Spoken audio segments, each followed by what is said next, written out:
নমস্কার বন্ধুরা, দীপাস কিচেনে আপনাদের সবাইকে স্বাগত।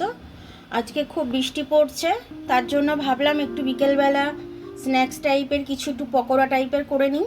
তার জন্য এখানে গাজর কেটে নিয়েছি, আমি একটু পেঁয়াজ নিয়ে নিয়েছি, এখানে একটু কাঁচামরিচ নিয়ে নিয়েছি আমি, আর এখানে একটু বাঁধাকপি সেদ্ধ করে আমি জল ঝরিয়ে নিয়েছি। একটা পকোড়া বানাবো এটা দিয়ে। একটা ডিম দিয়ে দেবো আমি এটার মধ্যে।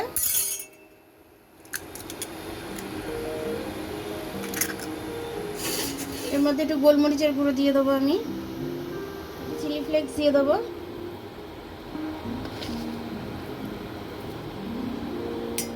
লাল লঙ্কার গুঁড়ো দিয়ে দিচ্ছি ঝালের জন্য, বেসনটা দিয়ে দিচ্ছি। এবারে আমি 2 চামচের মতো আমি একটু চালের গুঁড়ি দিয়ে দিলাম এর মধ্যে, খাসতে হবে বলে। এবার এটাকে আমি মেখে নেবো ভালো করে।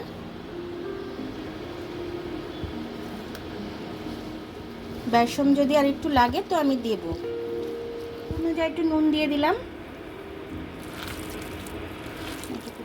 এবার এটা আমি দিয়ে দেবো। এটার মধ্যে আমার একটু জল লাগেনি, যেহেতু আমি ডিমটা দিয়েছি। ধনেপাতা থাকলে একটু ধনেপাতা দিয়ে দেবেন, আমার কাছে ধনেপাতাটা ছিল না তাই দিইনি। এটা উল্টে দেব।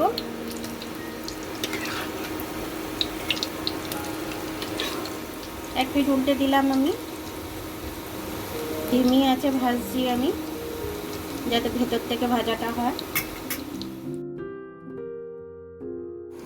আমার এইগুলো ভাজা হয়ে গেছে, তুলে নিচ্ছি। পকোড়াগুলো একদম গোল্ডেন ব্রাউন হয়ে গেছে, আমি তুলে নিচ্ছি।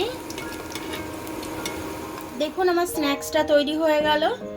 বিকেলে চা দিয়ে মুড়ি দিয়ে খেতে খুব ভালো লাগবে, এটা শুধু মুখে খেতেও খুব ভালো লাগবে। তো এরকম দেখে এরকম বৃষ্টির সময় বানালে খেতে খুব ভালো লাগবে। আমার ভিডিওটা দেখার জন্য অনেক অনেক ধন্যবাদ। আমার ভিডিওটা যদি পছন্দ হয় তাহলে লাইক, সাবস্ক্রাইব, বেল আইকনটা একটু টিপে দেবেন। আর যদি ফেসবুক থেকে দেখেন তাহলে লাইক আর ফলোটা একটু করে দেবেন।